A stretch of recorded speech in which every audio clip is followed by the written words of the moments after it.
Alors que le soleil commençait à se coucher, Vivi a crié à son ami Derek qu'il n'avait que quelques secondes avant qu'un portail ne s'ouvre. Elle lui a rappelé qu'une fois à l'intérieur du portail, il n'aurait que quelques minutes pour sauver tout le monde.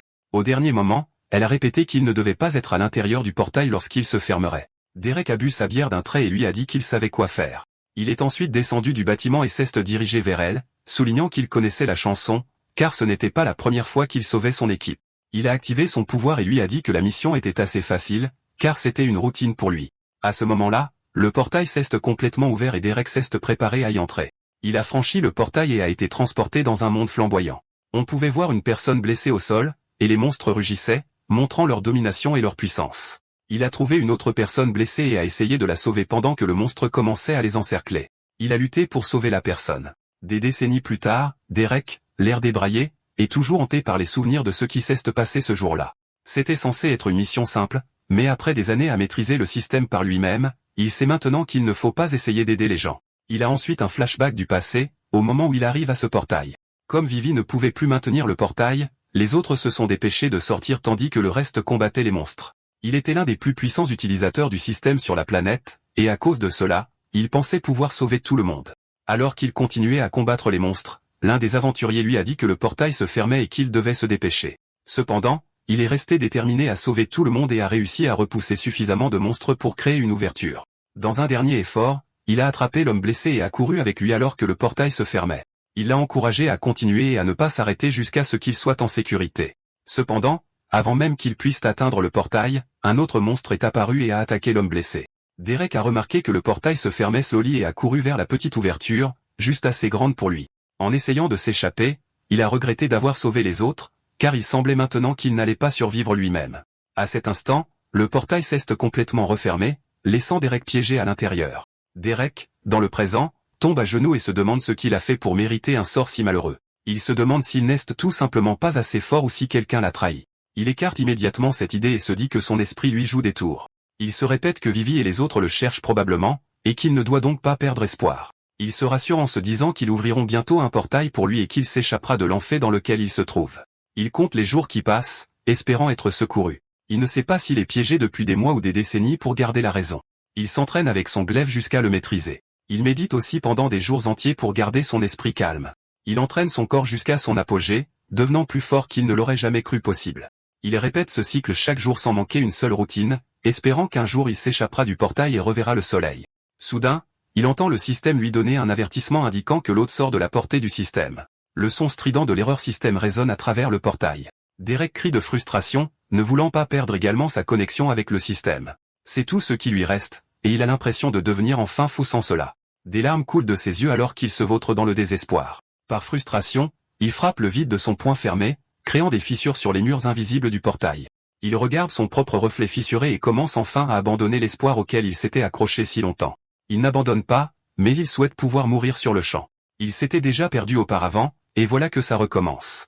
À cet instant, il ferme les yeux et laisse les ténèbres l'emporter vers un lieu froid et cruel, jusqu'à ce qu'il entende une forte fissure dans le portail et soit choqué de voir qu'il ne se reforme pas. Il sourit triomphalement en voyant cela, ravivant sa volonté de sortir du portail. Peu lui importe où cela mène ou ce qu'il y a de l'autre côté, tant qu'il sort de cet endroit amer où il se trouve. Levant son arme, il l'utilise pour endommager encore plus les murs du portail. Il rit de manière démoniaque en regardant les murs s'effondrer lentement.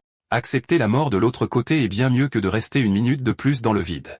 À ce moment-là, il sent quelque chose en creusant dans les murs du portail. Un grand boom s'ensuit, et il est projeté de l'autre côté du mur. Il grimace de douleur après s'être cogné la tête sous l'impact. Encore sous le choc, il regarde la source du trou dans sa prison et est stupéfait de voir un monstre rugir sur lui. Le monstre montre ses crocs, et il sait que les choses vont devenir compliquées. Il glousse, sachant qu'il peut mettre à profit son entraînement et tester sa force sans son système. Le monstre ouvre la bouche, formant une boule de puissance à l'intérieur. Il libère la boule, mais Derek est assez rapide pour esquiver l'attaque prestement. Cependant, à la deuxième attaque, il n'arrive pas à esquiver assez vite, alors il s'écrase et dégringole le long des murs du portail. Il atterrit au sol, grimaçant de douleur, et est maintenant certain qu'il n'hallucinait pas seulement la présence du monstre à l'intérieur du portail. Il gémit et remarque qu'il saigne de ses blessures. Au lieu d'être inquiet, il trouve excitant d'avoir saigné après si longtemps. Il s'enflamme et déclare qu'il préférerait choisir la mort et combattre le monstre plutôt que de rester plus longtemps dans le portail. Peut-être est-ce la santé mentale, mais après avoir été piégé pendant des décennies, il a l'impression de pouvoir affronter n'importe quoi après avoir perdu sa volonté de vivre. Il se jette sur le monstre en utilisant son arme, armé de tout ce qu'il a appris pendant son entraînement. Il affronte le monstre, canalisant toute sa puissance dans sa lance. L'impact provoque une explosion massive et il s'éloigne d'un bond pour se sauver des débris. Après avoir vaincu le monstre, il réussit enfin à sortir du portail et à revoir le soleil après ce qui semble être une éternité. En voyant le monde réel, il crie de bonheur à plein poumon. Peu de temps auparavant, un garçon confus se ferait un chemin à travers la forêt. Soudain, il entend des bruissements de feuilles et tente frénétiquement de s'échapper, se reprochant de s'être trop éloigné du village. S'il avait seulement attendu quelques jours de plus, il ne serait pas dans un tel danger. Il trébuche sur une pierre et chancelle vers le bord d'une falaise. Un loup monstrueux le poursuit, et il tremble de peur, sachant que cela pourrait être la fin. La falaise s'effondre sous ses pieds, et il chute librement vers sa mort. Le loup monstrueux bondit après lui, montrant ses crocs, déterminé à le mordre. Il crie à l'aide, espérant que quelqu'un puisse l'entendre. Quelques instants plus tard, il tombe dans les eaux mais parvient à nager jusqu'au rivage. Son attention est attirée par une étrange fissure dans le ciel, suivie d'une lumière aveuglante et d'un plongeon dans la mer. Le garçon frissonne à la vue de Derek, qu'il croit être un démon en raison de son apparence débraillée. Soudain, son système l'avertit qu'un système envahisseur a été détecté, et Derek se sent menacé alors qu'il tente de fuir le danger imminent. Derek est rejeté sur le rivage. Pendant ce temps, un loup monstrueux le repère alors qu'il est inconscient. Derek rêve du temps où il était piégé dans le portail depuis si longtemps, mis à nu et étiré jusqu'à ce qu'il ne soit plus que des fragments brisés dérivant dans le vide. Il se demande si sa vie d'avant, son système et sa maison ont tous disparu, ou si tout cela n'était qu'un rêve.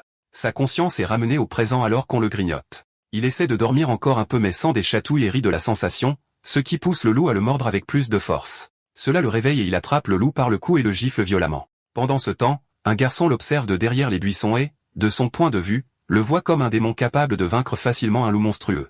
Derek est surpris de voir le loup et le prend pour un chiot. Il regarde ensuite autour de lui et ne voit que des arbres mourants, des plantes flétries et des corps en décomposition. Pourtant, à ses yeux, tout cela semble magnifique. Le loup grogne à nouveau, interrompant son moment d'appréciation, et il le fait taire une fois de plus et le fait s'asseoir à côté de lui. Il se rend compte que ce n'était pas juste un rêve et que son système est de retour. Mais en le vérifiant, il remarque qu'il est différent de son ancien système et que ses accomplissements et compétences ont disparu. Pour le tester, il essaie d'activer sa tranche d'énergie, qui devrait libérer une vague d'énergie de sa lame. Mais malgré le fait qu'il balance son arme, la compétence ne s'active pas. Il se souvient du message d'erreur qu'il a entendu plus tôt mentionnant un système envahisseur et se demande si cela signifie qu'il y avait deux systèmes depuis le début ou si son ancien système s'est en quelque sorte combiné avec un nouveau. Pendant que le loup continue de grignoter son bras, il se demande comment il a bien pu sortir du portail et où il se trouve. Alors qu'il réfléchit profondément, il entend des bruissements dans la forêt et est surpris de voir un garçon à genoux, suppliant d'être épargné parce qu'il essaie juste de rentrer chez lui. Derek est choqué que le garçon ait peur de lui et pense qu'il ressemble à un démon mangeur d'hommes. Confus, il demande ce qui en lui ressemble à ça, puis sourit avec des yeux bleus brillants tandis que le loup continue de mordre son bras, inconscient de son apparence dangereuse. Le loup aboie sur le garçon et Derek le gronde immédiatement pour être un mauvais chien, ce qui fait penser au garçon qu'il est fou. Derek s'excuse auprès du garçon et lui tend la main, se présentant comme Derek. Le garçon hésite mais se présente comme Thomas. Derek lui demande quel est son niveau et s'il a peur du loup. Et Thomas explique qu'il n'a pas encore 13 ans, donc il est toujours niveau 0 et ne peut pas utiliser le système avant, moment où ils doivent tuer une créature pour le débloquer. En entendant cela, Derek regarde le loup à côté de lui et le tue sans hésitation. Thomas est choqué et se dit que Derek savait depuis le début que le loup n'était pas un animal de compagnie et qu'il jouait simplement avec par ennui tout en le protégeant. Derek vérifie son système et voit qu'il s'est débloqué, le faisant passer au niveau 1, et qu'il a obtenu le titre de tueur de géant pour avoir tué une créature de plus de 50 niveaux supérieurs, gagnant 2 points de compétence et 282 points d'expérience, ce qui l'excite grandement. Cependant, il entend à nouveau le même message d'erreur, avertissant d'un échec à éliminer une menace, suivi peu après d'un avis indiquant que la menace a été supprimée avec succès. Derek se rend compte que son intuition était correcte et qu'il a 2 systèmes en lui, ce qui rend sa liberté encore plus excitante. Il entend le ventre de Thomas gargouiller et se rend compte que le garçon est affamé. Alors plus tard, ils font rôtir de la viande et Derek lui donne de l'eau, en lui rappelant de ne pas boire trop vite. En mangeant, Derek réfléchit à la manière d'accéder à son système d'origine et décide d'acheter la méditation comme compétence, pour sentir un grand coup dans son cœur alors que son ancienne compétence de type méditation est détectée et fusionne avec le nouveau système, électrocutant brièvement son corps. Une fois la fusion terminée, son corps revient à la normale, bien que ses veines semblent en feu alors que la compétence passe au niveau 20. Il confirme que ses anciennes compétences existent toujours mais restent dormantes jusqu'à ce qu'une compétence similaire soit acquise, leur permettant de se débloquer et de s'améliorer. Et il arbore un sourire suffisant en réalisant qu'il deviendra encore plus fort qu'avant. Plus tard, il demande à Thomas de lui couper les cheveux avec un rasoir pendant leur voyage. Et bien que le garçon soit nerveux, Derek le rassure. Alors qu'il marche dans la forêt, Derek portant Thomas sur son dos, il encourage le garçon à parler du monde, et Thomas explique que tout est régi par le grand système, que son grand-père dit juste. Bien qu'en réalité, les nobles l'exploitent pour gagner du pouvoir et opprimer les autres, ce qui a entraîné la mort de ses parents. En colère, Thomas coupe accidentellement mal les cheveux de Derek et panique, mais Derek le calme, vérifie son reflet et le laisse vivre. Plus tard, Derek réveille Thomas et il se retrouve devant une maison en ruine, que Thomas reconnaît comme appartenant à Jones, un vieil homme de près de niveau 30 qui n'aurait pas dû être tué par quoi que ce soit dans la forêt. Derek est sceptique car il a facilement tué un loup de niveau 53, et Thomas l'exhorte à se dépêcher d'aller au village pour avertir la chef, Rena. Pendant ce temps, au cœur de la forêt, un orbe vert brillant attire un loup monstrueux, pour se transformer en une horrible créature squelettique qui tue le loup instantanément et erre dans les bois à la recherche de sa prochaine victime. Mal demande à sa fille Brandy si elle peut porter le linge frais dans le panier. La jeune fille répond avec enthousiasme qu'elle le peut, puisqu'elle a débloqué le grand système. Cependant, elle tremble au moment où elle porte le panier à linge et a du mal à le ramener à la maison. Mal mentionne qu'elle devrait demander à son père du cuir de la chasse, puisqu'elle aime tant ça. La jeune fille est immédiatement excitée, sachant qu'elle pourra pratiquer sa compétence de travail du cuir. Mal lui sourit et ajoute qu'il pourrait même l'aider à dépecer l'animal comme leçon supplémentaire. Cependant, son expression change immédiatement après cela. Elle se souvient du jour où son père l'a emmenée dans la forêt pour débloquer son grand système. Il lui fait remarquer qu'elle a maintenant 13 ans et que cela signifie qu'elle doit décider comment elle va contribuer au village.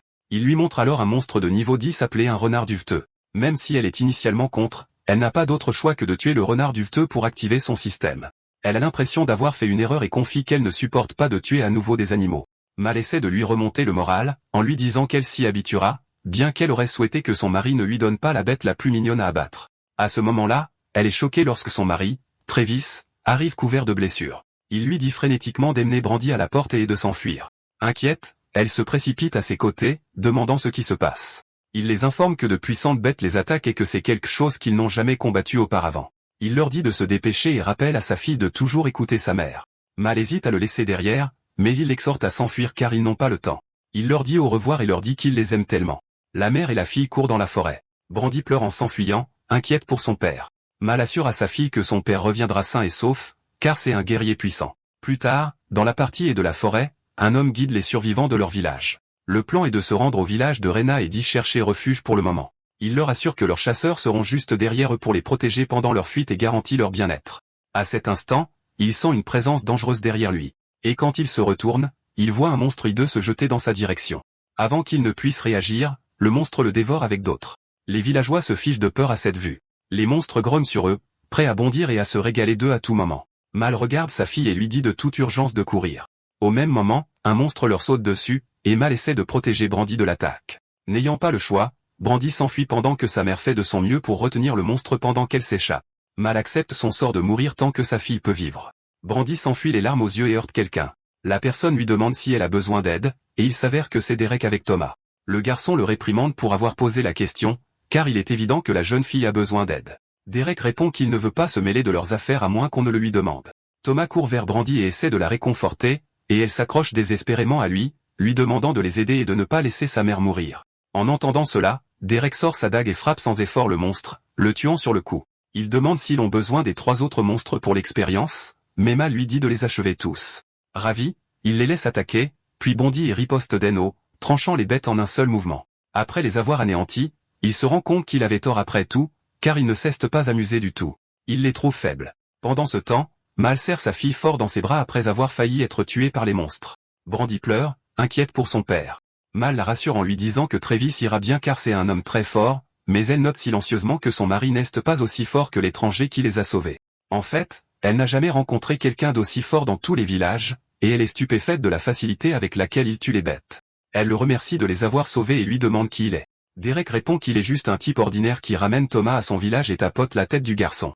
Il les invite à se joindre à eux sur le chemin du village de Thomas. Cependant, le garçon essaie de le convaincre de les aider un peu plus. Derek souligne qu'il a promis de le ramener chez lui, pas d'aider tous ses amis.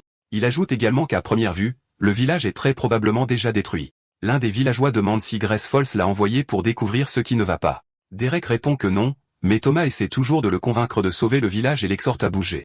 Derek refuse d'aider et souligne qu'ils se sont seulement mis d'accord pour échanger des informations et le ramener chez lui en toute sécurité, ajoutant qu'il ne s'est pas engagé à risquer sa vie pour des étrangers. Derek lui dit que la raison pour laquelle il est fort est qu'il compte sur lui-même et ne fait pas confiance aux autres pour l'aider. Plus important encore, il ne fait pas d'efforts pour être héroïque. Quand les choses deviennent incontrôlables et que quelque chose de terrible lui arrive, c'est parce qu'il se donne du mal pour aider les autres. Il l'apprend à ses dépens et se rend compte qu'il ne devrait pas se mêler des affaires des autres. Thomas souligne que puisqu'il est fort, il devrait aider les autres. Derek se moque de lui pour sa pensée si simpliste. Le garçon répète que rien ne peut le blesser, donc il peut se battre sans avoir besoin de personne d'autre. Il se frappe la poitrine à plusieurs reprises, essayant de prouver qu'il ne peut pas être blessé. Le garçon se met à pleurer et le traite de connard pour ne pas vouloir utiliser son pouvoir pour le bien. Derek convient qu'il n'est pas une bonne personne et lui dit que la vie n'est pas un conte de fées, en espérant qu'un jour il s'en rende compte aussi. De cette façon, il pourra devenir fort. Et quand cela arrivera, il pourra décider d'être un héros lui-même. C'est la seule façon de survivre dans le monde cruel où ils vivent. Thomas le foudroie du regard, et en voyant la détermination dans les yeux du garçon, Derek se souvient de ce qu'il était autrefois. De manière inattendue, cela réveille quelque chose de profondément ancré en lui dont il est difficile de se libérer. Soudain, il attrape le garçon et le porte à nouveau sur son dos. Thomas est confus par ses actions et lui demande ce qu'il fait. Derek répond qu'ils vont sauver le village. Thomas a l'air choqué. Ils sont à l'intérieur du village en flammes, et Derek combat un monstre gigantesque. La bête rugit, son cri résonnant à travers le village en feu. Plus tôt, à leur arrivée, Thomas est témoin de la vérité grotesque des gens qui meurent suite à l'attaque du monstre. Il sait que Derek veut qu'il voie la réalité et qu'il en tire des leçons. Derek lui dit que ce qu'il voit est la conséquence de la faiblesse. Le garçon réalise alors qu'il ne s'agit pas d'une mission de sauvetage, mais d'une mission de récupération. Soudain, Derek s'arrête et l'empêche d'avancer. Ils attendent un moment, et Derek devient alerte après avoir senti une présence à proximité. Soudain, un homme se relève de sous un rocher. Thomas le reconnaît immédiatement comme étant le chef du village. Derek essaie de l'arrêter, mais Thomas se précipite aux côtés du chef. Il remarque alors le père de Brandy, qui est mortellement blessé après avoir combattu des monstres. L'homme rend son dernier souffle, et Léon sait qu'il est déjà trop tard pour Travis. Derek demande s'ils ont un guérisseur qui peut l'aider. Le chef répond qu'un guérisseur doté d'un pouvoir extraordinaire ne visiterait jamais leur humble village. En entendant cela, Derek envisage d'utiliser la dernière potion de résurrection de son bracelet de stockage. Cependant, il s'arrête et se rappelle de ne pas se laisser influencer par l'héroïsme déplacé de Thomas. Au lieu d'utiliser la potion, il fait la seule chose qu'il peut faire et les aide à faire leurs derniers adieux. Plus tard, Mal et Brandy pleurent la mort de Travis. Brandy court vers son père et le supplie de ne pas les quitter. Travis tend la main vers son visage, lui dit d'être forte pour sa mère, et lui dit qu'il l'aime pour la dernière fois. Brandy pleure bruyamment de chagrin. Après un certain temps, Derek leur dit qu'ils doivent partir le plus vite possible car la zone n'est pas sûre. Il voit Thomas pleurer et essaie de le réconforter, en disant que ce n'est pas facile mais qu'il s'y habituera. Léon réagit négativement et confronte Derek, lui demandant qui il est et disant qu'il ne devrait pas parler à l'enfant comme ça. Il souligne que Derek n'est pas de leur village et demande pourquoi il reste avec Thomas. Le garçon s'interpose, disant que Derek n'a pas entièrement tort et qu'il comprend ce qu'il veut dire. Un jour, ses parents ne sont jamais rentrés, et bien que ce soit difficile, il essaie de s'y habituer. Il avoue qu'il est jaloux parce qu'il n'a jamais pu dire au revoir à sa famille. Les adultes marchent derrière lui alors qu'il réfléchit à la vie. Pendant ce temps, Derek vérifie les notifications de son système et découvre qu'il a gagné des niveaux grâce au monstre qu'il a tué plus tôt. Le système lui permet de choisir une classe. Il se demande s'il peut choisir la même classe qu'avant et constate que les options sont plus extraordinaires que les anciennes. Il les lit, y compris pugiliste de l'ombre, héros épique et gardien éternel. Il hésite jusqu'à ce qu'il voit l'option de devenir le champion du néant, ce qui le fait trembler. Il réalise que le néant deviendra une partie de lui, et qu'il ne sera plus jamais piégé par lui. Se souvenant des ténèbres qu'il a autrefois endurées, il accepte la classe et la sélectionne. Son corps se met à briller, choquant Léon et Thomas. Le chef avertit Thomas de rester à l'écart pendant que Derek subit la transformation. Intérieurement, Derek acquiert de nouvelles compétences telles que la canalisation et l'appel du néant. Il active immédiatement l'appel du néant, libérant une puissance immense que même le chef ne peut croire. Mal et Brandy voient la montée en puissance de loin. Cependant, alors que l'énergie se stabilise, une bête du néant émerge d'une fissure dans le vide. Léon et les autres sont tous stupéfaits par l'apparition du monstre du néant. Derek était ravi d'avoir sa propre invocation. Le monstre est sorti de la fissure et s'est approché de lui. Il se demandait comment il pourrait appeler le monstre, pensant au nom des HR. Le monstre était un peu plus petit que les autres monstres qu'il avait combattus, mais il pouvait s'en accommoder. Léon le vit sourire et se demanda s'il savait ce qu'était un monstre du néant, pour finalement réaliser que l'homme étrange devant eux semblait pouvoir contrôler la bête. Derek a essayé d'ordonner à la bête de s'asseoir. Cependant, à la surprise générale, elle l'a attaqué et l'a projeté de l'autre côté de la forêt. Inquiet, Thomas a essayé de voir comment il allait, mais le chef l'en a de nouveau empêché. Frustré par sa créature, Derek a décidé d'en finir avec elle pour ne pas avoir suivi son ordre. Il a dit à Léon et Thomas de partir pour leur sécurité et pour qu'ils ne se retiennent pas. Il a ordonné à son système d'identifier le monstre, mais le nouveau système n'a pu obtenir aucune information à son sujet. Se souvenant du premier monstre du néant qu'il a rencontré, il s'est dit que la bête en face de lui était probablement difficile à combattre. S'il voulait gagner, il ne devait y avoir aucune marge d'erreur. Il s'est précipité vers le monstre et l'a combattu de front. À son grand choc, elle a bloqué son attaque avec rien d'autre que sa paume. Puis, en une fraction de seconde, elle l'a envoyé voler dans le ciel et l'a projeté à nouveau avant même qu'il ne puisse reprendre son élan. L'attaque l'a fait s'écraser au sol, lui causant de graves blessures. Avant même qu'il puisse faire un mouvement, le monstre du néant se dirigeait à nouveau vers lui. À cause de cela, il cesse de demander si en faisant le mort, elle le laisserait peut-être tranquille. Cependant, quelques instants plus tard, il réalisa que ce ne serait pas le cas, car le monstre continuait de l'attaquer, le projetant à plusieurs reprises dans différentes directions. À ce stade, sa santé est tombée à 20%, et il a activé sa compétence de méditation pour éviter d'être davantage blessé. Cependant, cela s'est avéré inefficace car sa santé a continué de baisser. Thomas le regarda les larmes aux yeux alors qu'il continuait de courir avec les autres. Il pria en silence pour que Derek vive et survive. Le monstre du néant se prépara à attaquer à nouveau pendant que Derek essayait encore de comprendre comment il pouvait combattre ce redoutable monstre. Il a cherché des compétences qui pourraient le sauver et en a trouvé une qui pourrait être vraiment utile. Après avoir choisi la compétence de maître des armes lourdes, plusieurs compétences similaires ont été trouvées et toutes ont fusionné. Le monstre le projeta à nouveau pendant que le niveau de ses compétences atteignait le niveau 20. Une fois la compétence améliorée avec succès, Derek a obtenu un puissant bonus et a tenté d'infliger des dégâts au monstre. Cependant, il a réalisé que le néant annulait son attaque, et il y a une chose qu'il n'a pas encore essayée. Il a alors utilisé la compétence qu'il avait acquise plus tôt avec l'appel du néant. Il a activé la canalisation du néant, ce qui a provoqué une immense puissance qui a déferlé de manière incontrôlable en lui. Avec cela, il a tenté de frapper à nouveau la bête et finalement, il a réussi à la vaincre en une seule attaque. Après avoir tué la bête, il a débloqué des points et sa compétence a augmenté de niveau. Ailleurs, un majordome frappe à la porte de son maître et signale qu'une bête du néant a été détectée. La femme trouve cela intéressant et lui ordonne d'envoyer un chasseur pour enquêter. Léon et les autres arrivent en toute sécurité à leur cachette dans la forêt. Les villageois demandent s'ils peuvent enfin rentrer chez eux après l'attaque du monstre et prendre des nouvelles des membres de leur famille, mais Léon a du mal à expliquer et verse des larmes.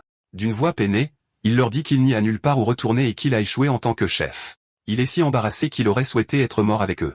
Cependant, Derek lui dit qu'il ne devrait pas être trop dur avec lui-même. Thomas est choqué que l'homme soit réellement en vie et court à ses côtés pour le serrer dans ses bras. Derek mentionne qu'il ne sera pas facilement vaincu. Thomas est troublé par ses actions et le lâche. Derek s'approche alors de Mal et Brandy et s'excuse pour leur perte. Avant de partir, il stocke le corps de son mari dans son bracelet de stockage et le garde pour qu'il puisse avoir des funérailles appropriées. Surprise par son geste aimable, Mal le remercie pour ce qu'il a fait car c'est très important pour eux. Derek lui fait simplement un signe de tête silencieux, reconnaissant sa gratitude.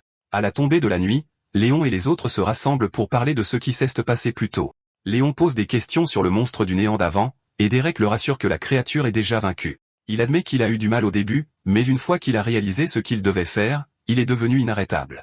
Cependant, Thomas en doute car sa grand-mère lui a un jour raconté des histoires sur les monstres du néant pour l'empêcher de s'aventurer seul dans la forêt, et il croit qu'il doit toujours être en train de récupérer à proximité. Se souvenant de ce qui s'est passé, Mal est d'accord avec Thomas, ajoutant qu'elle n'a jamais rencontré quelqu'un qui gagne une bataille contre une telle créature.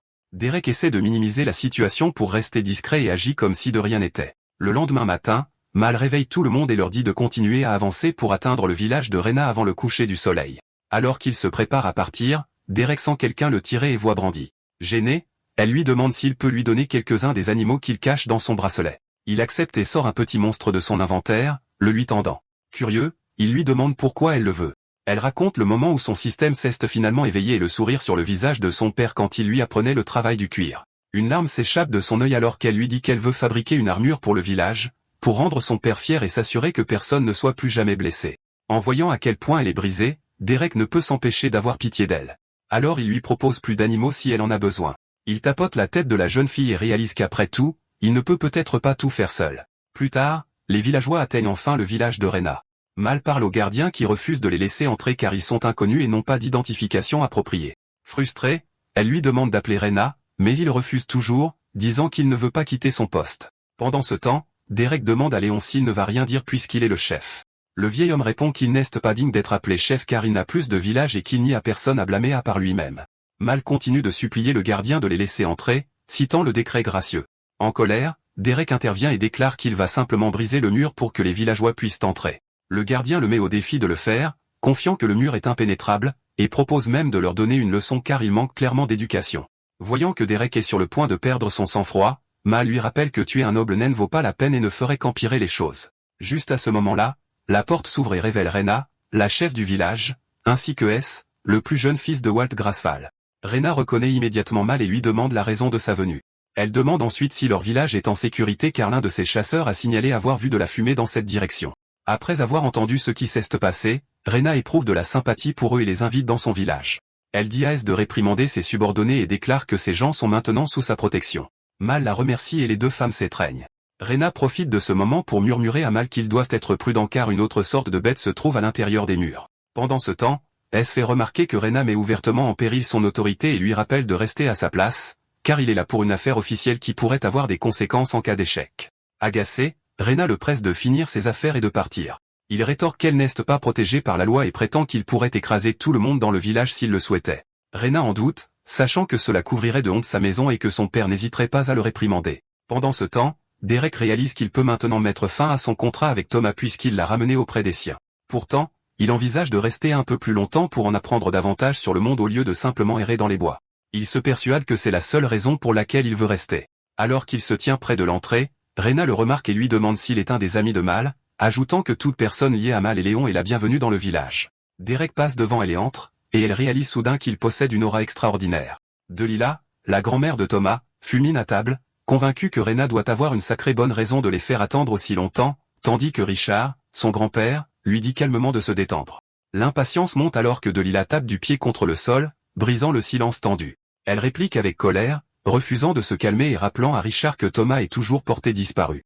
La porte grince soudainement en s'ouvrant, attirant l'attention de tous vers l'entrée. Rena arrive enfin, ce qui pousse Delilah à exiger ce qui pouvait bien être si important pour qu'elle les fasse attendre. Delilah se fiche sous le choc alors que des larmes coulent sur son visage. Croyant à peine ce qu'elle voit, Thomas fait irruption dans la pièce à toute vitesse, criant après ses grands-parents en courant droit vers eux. Submergée par l'émotion, Delilah peine à parler alors que son petit-fils tend la main vers elle. Elle s'effondre complètement, essuyant ses larmes alors que le soulagement l'envahit enfin.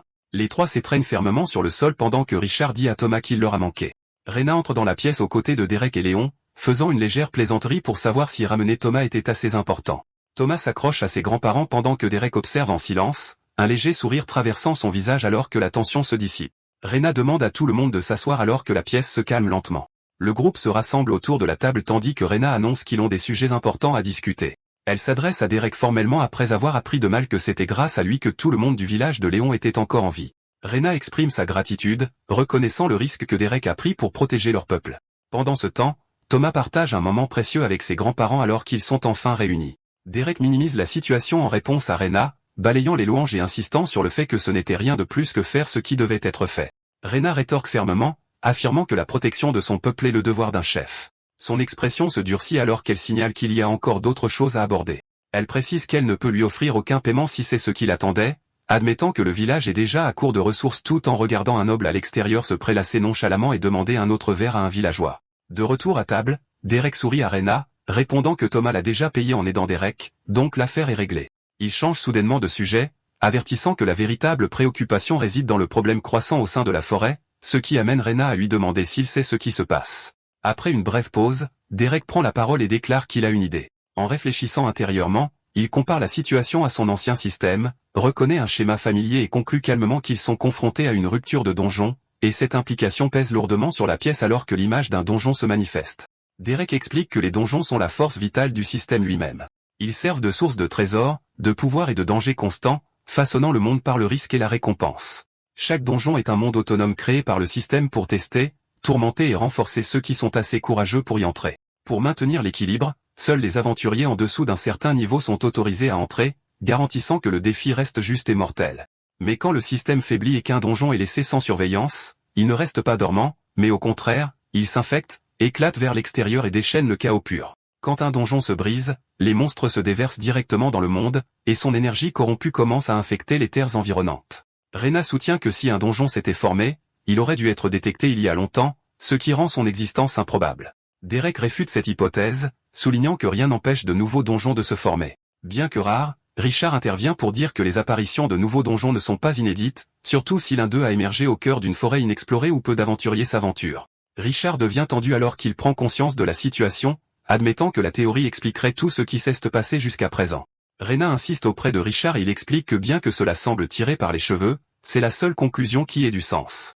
Rena montre la carte et demande à Derek d'où il vient, mais il refuse de répondre et suggère qu'il règle le problème immédiatement maintenant qu'ils ont une idée de ce que c'est. Alors que Derek sort de la pièce, Il suggère également que le noble à l'extérieur pourrait peut-être gérer la situation à leur place, ce qui ne fait que renforcer l'idée que leur présence ici n'est pas du tout une coïncidence. Rena s'arrête brusquement et lui dit d'attendre, reconnaissant la force de Derek et admettant qu'ils n'ont rien à lui offrir. Rena pose une main sur sa poitrine et demande directement à Derek s'il peut les aider. Derek expire lentement, laissant échapper un soupir las en considérant sa demande. Sans se retourner, Derek ouvre la porte et refuse catégoriquement, répondant par un simple non. Thomas est assis tranquillement sur le banc, regardant le sol avec une expression confuse et mal à l'aise. Derek appelle Thomas et lui dit de marcher avec lui, ce qui fait que le garçon lève les yeux avec surprise.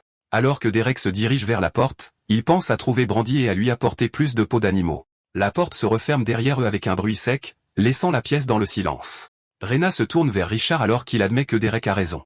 Rena fait remarquer que Derek n'avait pas besoin d'être aussi direct et insiste sur le fait qu'ils doivent décider rapidement de ce qu'il faut faire. Elle interpelle Léon et souligne qu'il a passé le plus de temps avec Derek. Rena demande à Léon son opinion honnête maintenant que Derek est parti. Il se tait, regardant droit devant lui en considérant la question. Léon admet qu'il ne sait pas, puis commence à décrire Derek comme quelqu'un qui pose beaucoup de questions de base et a un ton vif et sarcastique. Rena insiste auprès de Léon, lui demandant ce qui ressort d'autre à propos de Derek. Léon révèle que Derek peut même invoquer le néant, son expression tendue en le disant. Dehors, Derek marche dans les rues du village, suivi de près par Thomas. Derek balaie la zone du regard et demande où Brandy pourrait être, notant que le village n'est pas si grand. À proximité, une voix perçante crie, ordonnant à quelqu'un de lâcher prise alors que la situation devient hostile. Brandy se débat et insiste sur le fait que la peau est à elle, tandis qu'une noble ricane en disant qu'une paysanne ne ferait que ruiner quelque chose de si précieux. Elle arrache l'objet, prend calmement la peau et remarque avec suffisance que ce n'était pas difficile du tout. Allongée au sol, Brandy la menace de le lui rendre ou d'en subir les conséquences, mais elle se moque d'elle en invoquant Wallace comme excuse pour donner une leçon au village. Serrant la peau avec un sourire satisfait, elle se détourne tandis que Brandy regarde, impuissante. Elle explose soudain d'irritation en heurtant Derek, commençant à le gronder sans réaliser qui se tient devant elle. Son expression se fige alors que la peur l'envahit, son corps tremblant tandis qu'un ordre silencieux de le laisser tomber flotte dans l'air. Une lourde pression envahit la scène alors que l'atmosphère s'assombrit, lui faisant réaliser qu'elle a gravement mal jugé la situation. Derek la surplombe de toute sa hauteur, les yeux brillants et remplis d'une fureur glaciale, exigeant la peau d'une voix qui ne tolère aucun refus. Une épée radieuse s'abat sur le sol, déclarant la situation complètement inacceptable. Un S furieux condamne l'offense, exigeant justice pour l'insulte commise envers la noblesse. Il lance un ultimatum glacial, ordonnant à Rena de s'écarter ou de faire face à des conséquences mortelles. Elle intervient avec force, ordonnant à S de se retirer et interdisant tout combat dans son village. Derek observe la tension monter tandis que Rena note en silence qu'il a déjà causé des ennuis en peu de temps. Rena reconnaît que Léon avait raison de se méfier de lui. Brandy s'accroche à la peau en pleurant, tandis que Thomas essaie de la protéger. S accepte froidement la situation et s'avance, prenant les choses en main.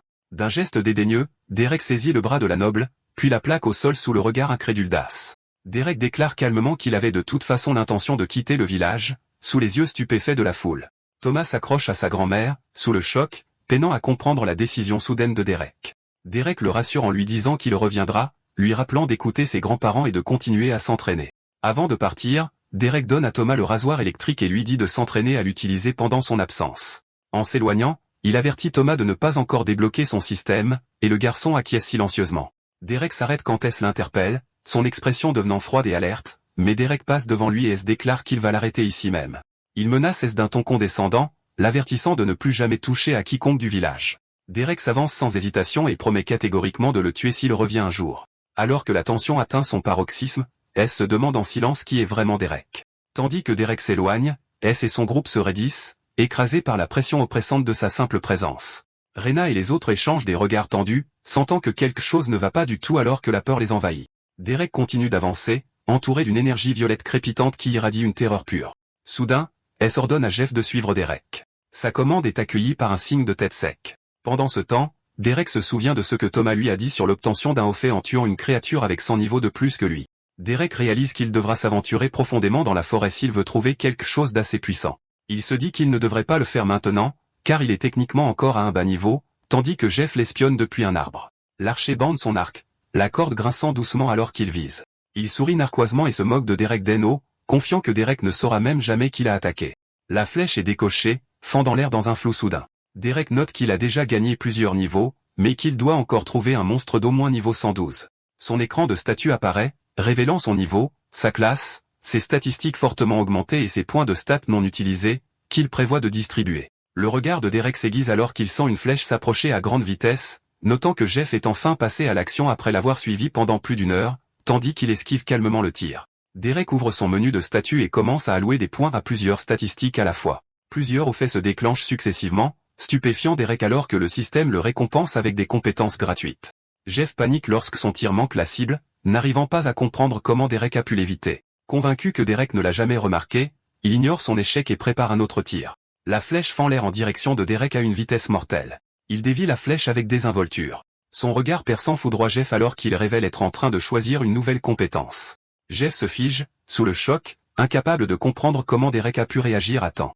Sans hésitation, il pivote et file dans la direction opposée. Il saute à plusieurs reprises à travers la cime des arbres, s'échappant rapidement de sa proie. Jeff panique, réalisant qu'il est chassé par quelque chose qui le dépasse de loin. En pleine poursuite, Derek apparaît nonchalamment devant lui et se demande s'il doit choisir la résistance magique ou peau étourdissante. Jeff percute l'arbre où se trouve Derek et dévie sa course instantanément. Derek se jette sur lui alors que Jeff hurle de terreur, essayant désespérément de s'échapper. Il s'agrippe désespérément à une branche et s'accroupit sur la ramure, se préparant pour sa prochaine action. Jeff rugit et lance son attaque vers le haut, tirant des flèches dans toutes les directions. Une pluie de flèches s'abat à travers la canopée vers Derek en contrebas, qui qualifie sa technique de minable. Les flèches brisent violemment les branches, traversant les arbres avec une force explosive. Jeff halète bruyamment en regardant autour de lui, incertain si son dernier tir a touché sa cible. L'arbre explose en un nuage de débris et de fumée tandis que l'impact se dissipe, laissant le résultat incertain. Derek est assis calmement sur une branche au-dessus de lui, révélant qu'il a évité l'attaque de justesse. Réalisant son erreur, Jeff panique après avoir choisi la résistance magique trop tôt, alors que Derek lui brise le cou. Ensuite, Jeff se traîne en avant. De retour au village, une voix furieuse crie le nom de Jeff et demande ce qui lui est arrivé. La silhouette mal en point de Jeff est attrapée et interrogée par S, incapable de répondre alors qu'il admet ne pas l'avoir tué. Contusionné, Jeff avoue qu'il n'a même pas pu égratigner Derek. La prise de conscience s'installe, laissant S stupéfait et momentanément sans voix. Il demande à tout le monde de se regrouper alors que l'ordre est donné de rassembler leurs affaires et de retourner à Torith. Un des hommes remet en question la retraite, demandant s'ils sont vraiment en train de fuir. S met fin à la discussion immédiatement, précisant qu'ils ne fuient pas mais vont chercher des renforts. Pendant ce temps, Derek s'enfonce plus profondément dans la forêt, suivant un ruisseau tranquille alors qu'il voyage seul. En marchant, il active à plusieurs reprises sa capacité de système, identifiant calmement son environnement. Le système étiquette les objets proches comme les arbres et les rochers, confirmant que la compétence d'identification monte de niveau par une utilisation constante. Derek active à nouveau l'identification, se concentrant sur l'étrange créature en face de lui. Le système révèle qu'il s'agit d'un lapin cornu, monstre de niveau 54. Au lieu d'attaquer, Derek s'accroupit et lui parle nonchalamment, se demandant pourquoi il erre si profondément dans la forêt. Le lapin le dévisage en silence, sa corne unique et son expression calme lui donnant un air étrangement inoffensif. Derek sourit et admet que la créature est en fait plutôt mignonne, hésitant même en pensant à son niveau. Cependant, le lapin se jette soudainement en avant, plantant sa corne brillante directement dans Derek avant qu'il ne puisse finir de réagir. Derek recule sous le choc, réalisant à peine ce qui vient de l'attaquer. Le lapin fait une pirouette en l'air, s'écrasant contre un arbre avec une force brute. Derek se contorsionne, évitant de justesse un autre coup mortel. Le lapin atterrit au sol, stable, le foudroyant du regard avec une hostilité évidente. Le lapin le regarde férocement, sa colère bouillonnant alors qu'il se concentre sur Derek. Il sourit narquoisement et accepte calmement le défi, invitant la créature à attaquer. Le lapin s'accroupit et grogne, ses muscles se tendant alors qu'il se prépare à bondir. Il plonge en piqué, enveloppé dans un faisceau perçant d'énergie bleue. Derek pivote et dévie l'assaut, repoussant la créature tournoyante en plein air. Il attrape le lapin en plein vol, le tenant fermement la tête en bas. Tenant la créature qui se débat, Derek remarque nonchalamment à quel point elle est imprudente. Le lapin mord en représailles, réussissant enfin à le toucher. Un indicateur de dégâts apparaît, mais Derek hausse les épaules, imperturbable face à la blessure mineure. Il se fige en plein mouvement, sentant que quelque chose cloche, tandis qu'un avertissement traverse son esprit, réalisant que l'attaque était insignifiante pour lui, mais aurait pu être fatale pour quelqu'un de plus faible comme Thomas. Le lapin le regarde férocement en retour, son hostilité et ses intentions pleinement révélées. Derek s'agenouille et pose calmement le lapin, décidant de mettre fin au combat sans le tuer. Il s'éloigne avec dédain, se moquant du lapin comme étant indigne d'être chassé. La créature le regarde en silence, toujours clairement irrité et alerte.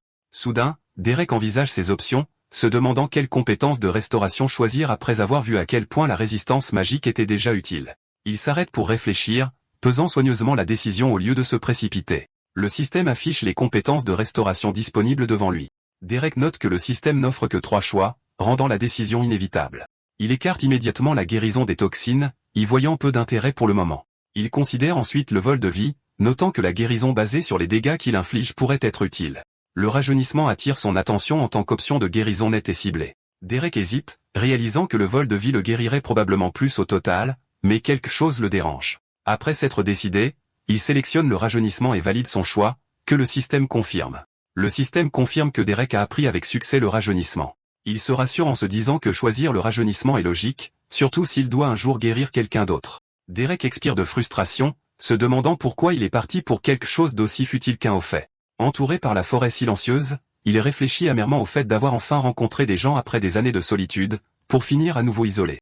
Seul dans les bois, Derek se demande pourquoi son instinct est toujours de fuir au lieu de rester. Derek serre les dents et rejette catégoriquement cette pensée, se forçant à arrêter de trop réfléchir. Il se convainc que rester n'aurait causé que des problèmes, se souvenant à quel point ils ont frôlé la mort à cause de la bête du vide. Son expression se durcit alors que sa résolution se raffermit, convaincu que partir était le choix le plus sûr pour l'instant. Sans avertissement, Derek est soudainement frappé par derrière, son corps projeté en avant par l'impact. Il se retourne brusquement, sous le choc, demandant ce qui diable vient de l'attaquer. Derek se tourne vers le lapin cornu avec incrédulité, lui demandant pourquoi il le suit encore et s'il lui en veut. Le lapin se jette soudainement en avant, forçant Derek à brandir son arme à la hâte, surpris. Un loup mort-vivant émerge des arbres derrière le lapin, révélant la véritable menace qui les traque. Le lapin plisse les yeux et attaque vicieusement, mordant et hurlant avec une férocité inattendue. Derek bloque l'assaut juste à temps, mais l'impact fissure sa garde et le laisse chancelant. Derek regarde le lapin blessé sautiller et marmonne avec incrédulité qu'il pensait que les lapins étaient censés être herbivores. Il observe le lapin de plus près et en conclut que celui-ci est un psychopathe et un crétin. Le lapin le regarde fièrement, son corps souillé, comme s'il était totalement insensible à la violence. Avec un soupir, Derek autorise à contre-cœur le lapin à le suivre, l'avertissant de ne pas le ralentir. Ils continuent leur chemin ensemble à travers la forêt, le lapin sautillant derrière lui comme un compagnon improbable. Derek prépare un feu de camp pendant que le lapin reste à proximité, l'aidant nonchalamment comme si le combat et le camping étaient tout aussi normaux pour lui. Sans hésitation, le lapin achève brutalement un monstre blessé d'un seul coup sauvage.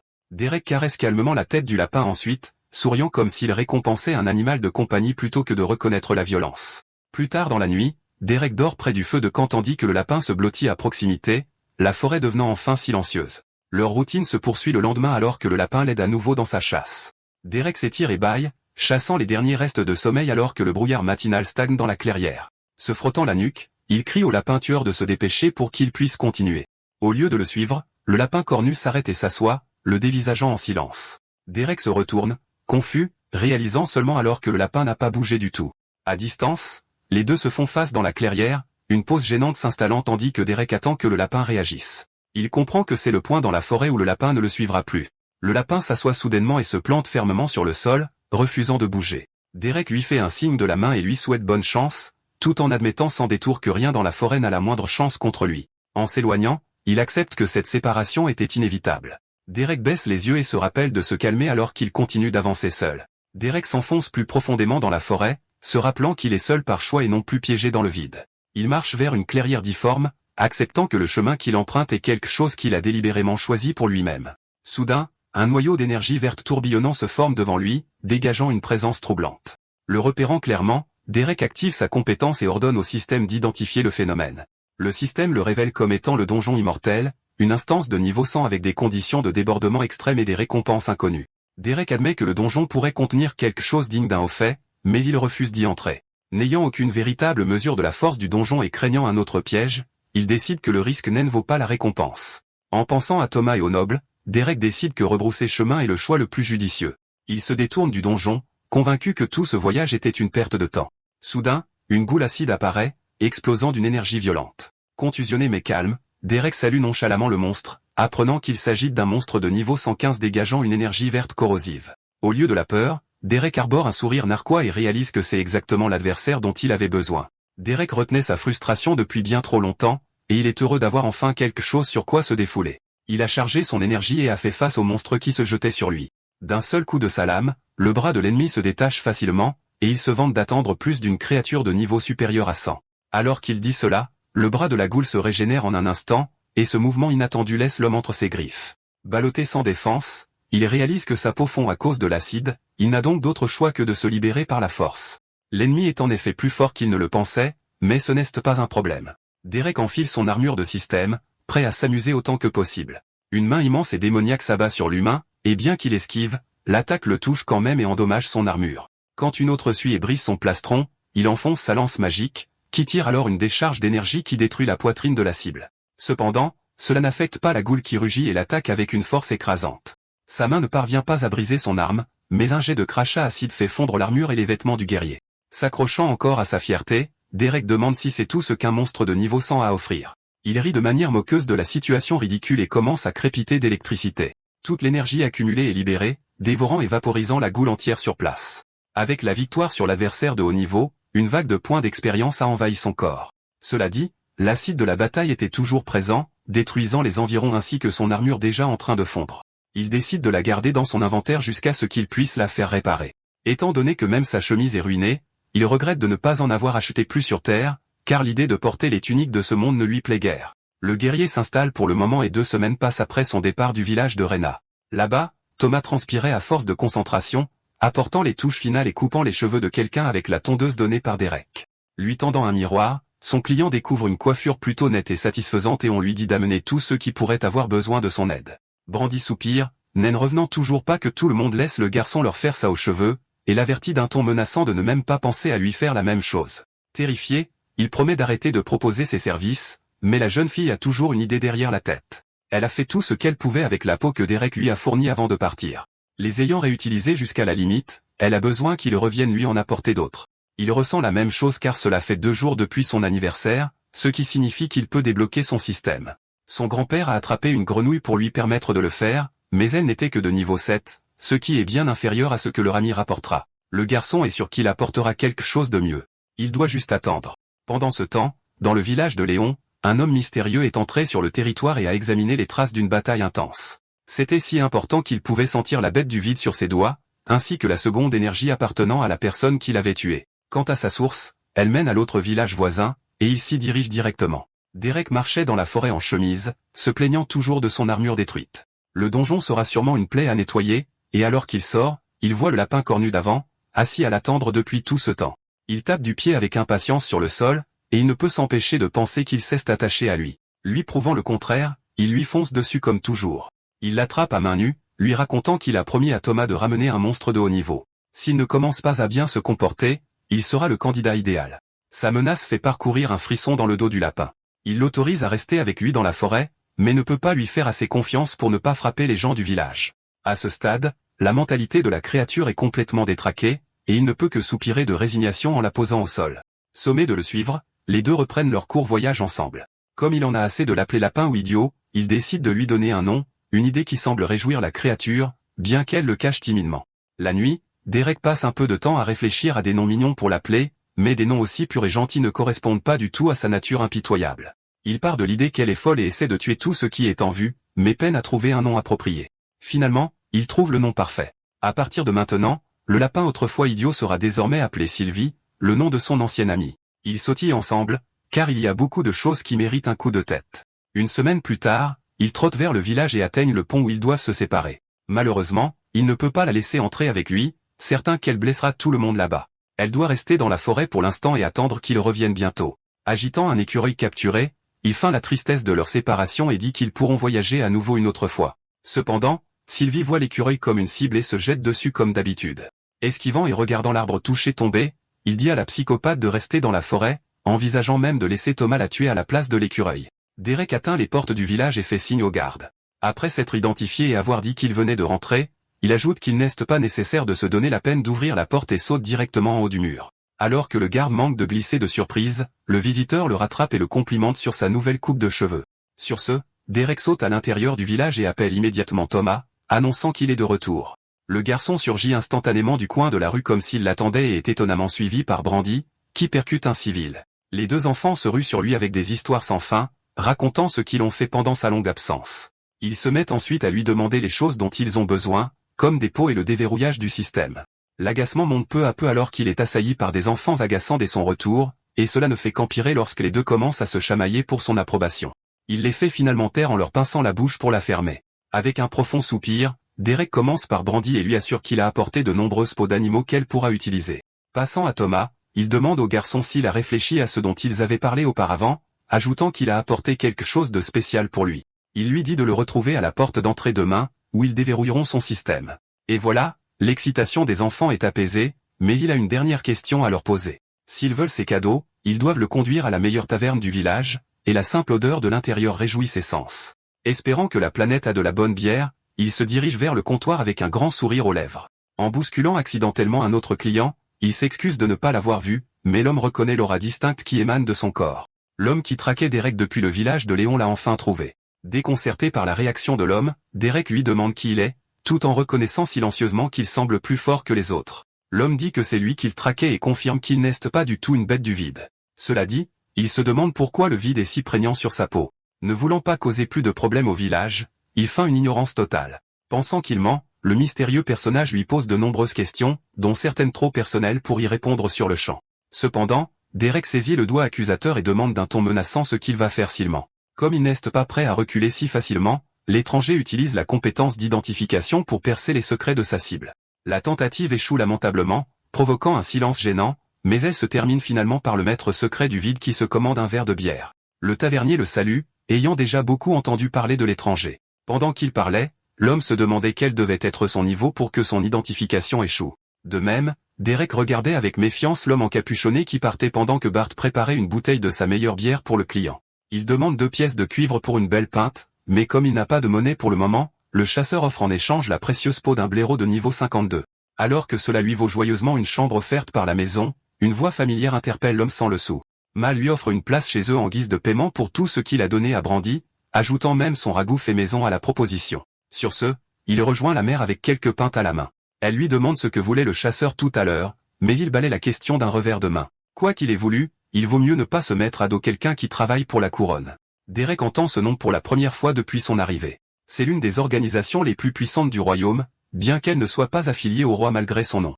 Il s'agit en fait d'un restaurant qui jouit d'une grande influence, rendant l'adhésion convoitée même par les nobles. Seuls les plus riches et les plus puissants sont autorisés à y dîner. Quant à leur mets le plus précieux, c'est la bête du vide.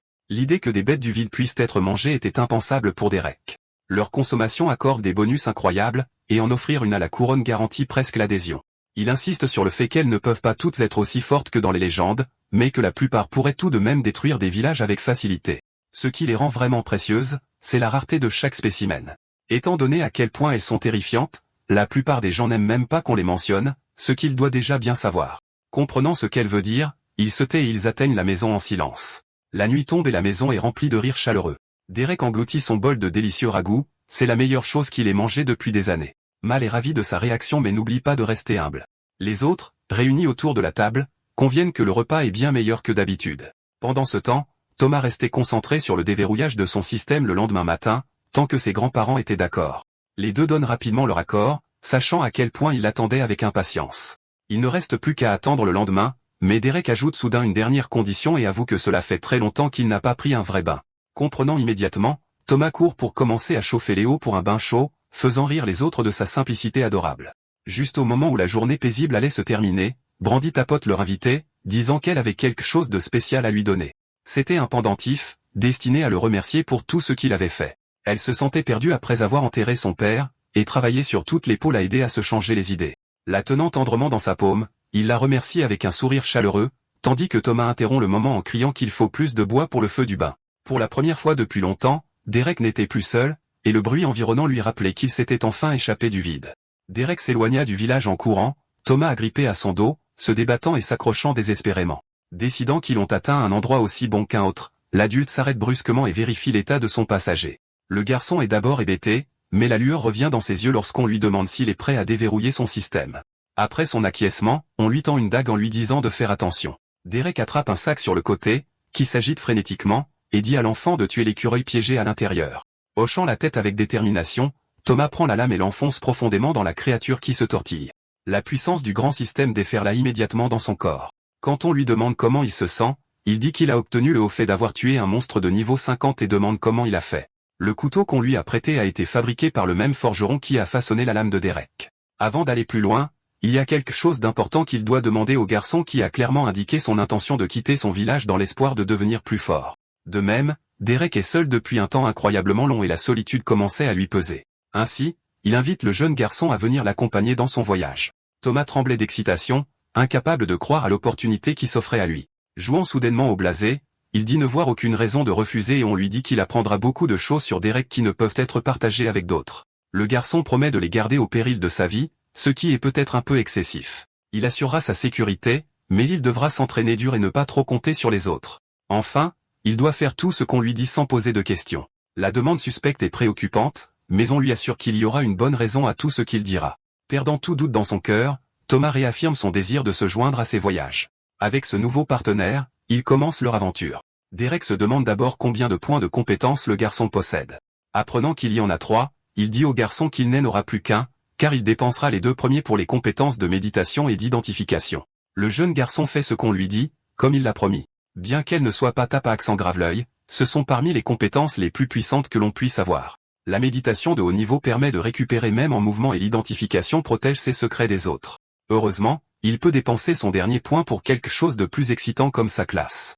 Thomas partage avec enthousiasme son désir de frapper les gens si vite qu'il ne le voit même pas venir. Encore une fois, il suit le conseil et dépense son dernier point en maîtrise des armes légères. La dernière chose à faire est de mettre toutes ses statistiques en vitalité et en endurance s'il veut suivre le rythme.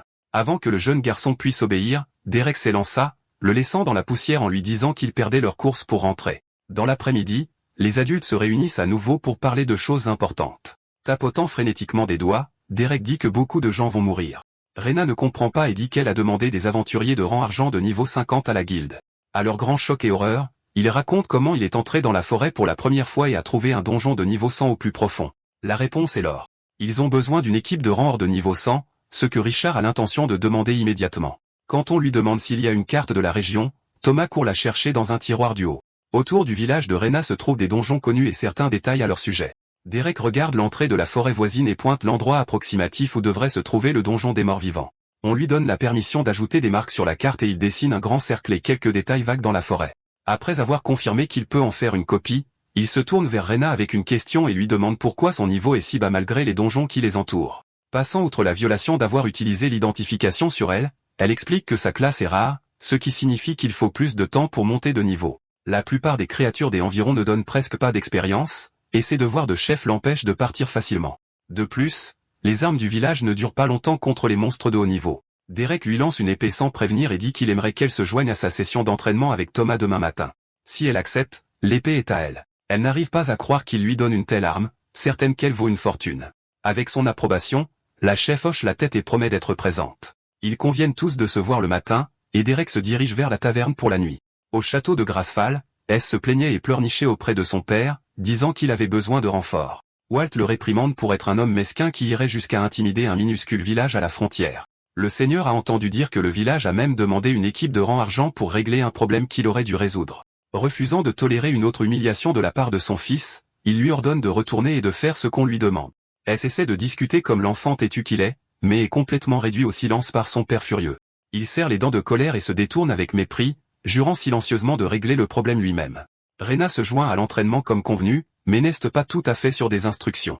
Derek répète et lui dit de frapper son corps nu de toutes ses forces, en lui disant de lui faire confiance. Il se dit silencieusement qu'il préférerait abîmer son vieux short plutôt que d'endommager un autre os, si rare. Puisqu'il le demande avec tant d'insistance, la chef recouvre sa lame d'une puissante énergie et frappe en retenant un peu sa force pour éviter de le blesser. Il se tint prêt à l'accepter pleinement, laissant même échapper un sourire subtil. Pendant ce temps, Thomas ne revenait pas de l'idée d'entraînement de son maître et reconsidérait l'idée de voyager avec lui. La lame tempête frappe le corps de Derek sans aucune défense. Ils sont choqués par le résultat, car elle n'a même pas percé sa peau monstrueuse. Totalement impressionné, il félicite Rena et lui dit de ne pas se retenir la prochaine fois. Comprenant enfin sa force, elle lève sa lame pour frapper une fois de plus, cette fois de toute sa puissance. 10 minutes plus tard, elle est à bout de souffle par terre après avoir dépensé tout son mana. Pendant qu'elle médite pour récupérer, on appelle Thomas pour son tour. L'enfant laisse tomber ses armes à la hâte. Pour son entraînement, on lui dit de choisir une arme qu'il aime et d'essayer de le tuer. Comme précédemment, l'instruction ridicule leur fait douter de leurs oreilles, mais on lui rappelle qu'ils viennent de voir Derek encaisser 30 lames de vent sans subir le moindre dégât. Heureusement, cela permet à l'enfant de se détendre un peu. Son maître recule d'un bond pour lui donner un peu de distance avant qu'il n'essaie. Thomas chargea avec un grand cri, mais ferma les yeux et manqua complètement sa cible. Un silence gênant remplit l'air, et aucun des deux ne pouvait croire qu'il avait manqué une cible immobile. On lui dit de s'améliorer, il s'excuse et promet de ne pas recommencer, mais cette promesse est vite rompue lorsqu'un autre large coup fend l'air. De ce fait, Derek suggère d'essayer une autre arme pour le moment, ce qui suscite les protestations du garçon. Rappelé à sa promesse d'obéir quoi qu'il arrive, on lui ordonne de réessayer avec une lance. C'est ainsi qu'ils passèrent les jours suivants. Les attaques de Rena augmentèrent à la fois le niveau de sa lame tempête et sa compétence de résistance à la magie. Thomas continuait à avoir beaucoup de mal avec les dagues, mais ses capacités avec l'épée et le bouclier étaient plutôt impressionnantes. Au milieu de l'entraînement, Derek attrapa quelques monstres pour qu'il les tue et pour que Brandy s'entraîne. À la tombée de la nuit, il rentrait à la maison pour un dîner chaleureux avec tous les autres. Richard lui demanda d'être un peu plus patient avec son petit-fils têtu, car son père utilisait des dagues. Le garçon était là, se vantant de ses progrès, rêvant toujours de devenir comme le père qu'il admire. Un jour, Thomas atteignit enfin le niveau 10 et eut l'opportunité de choisir sa classe. On lui conseille d'être intelligent et de choisir la meilleure, pas seulement celle qu'il trouve la plus cool.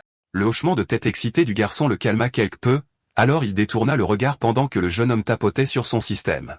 Derek ne pouvait qu'espérer qu'on lui proposerait de bonnes options, surtout après avoir travaillé si dur. Les clics se succédaient en continu et sans la moindre hésitation. La puissance d'une nouvelle classe déferla autour de lui, mais il ne demanda même rien à son maître. Faisant tournoyer une dague dans ses mains, Thomas dit que ce n'était pas la peine car il avait l'option parfaite dès le départ. Derek était furieux, ayant déjà une idée de ce qui s'était passé. Le garçon a choisi la classe de voleur, une classe assez rare, mais la même que celle de son père. On lui demande s'il n'y avait pas de type meilleur ou plus rare et s'il a simplement choisi celle de son père sans réfléchir. Thomas ramasse la dague qu'il a fait tomber, confirmant les soupçons de son maître. Alors qu'il racontait à quel point son père était cool, Derek le coupa, lui rappelant que son père est mort et qu'il n'est pas doué avec les dagues. Il est ramené à la réalité, il n'est qu'un enfant, même pas digne de l'accompagner dans ses voyages. Le garçon tomba à genoux et pleura en le suppliant de l'emmener. Cela dit, comment peut-il emmener quelqu'un en qui il ne peut même pas avoir confiance pour faire ce qu'il dit malgré ses promesses?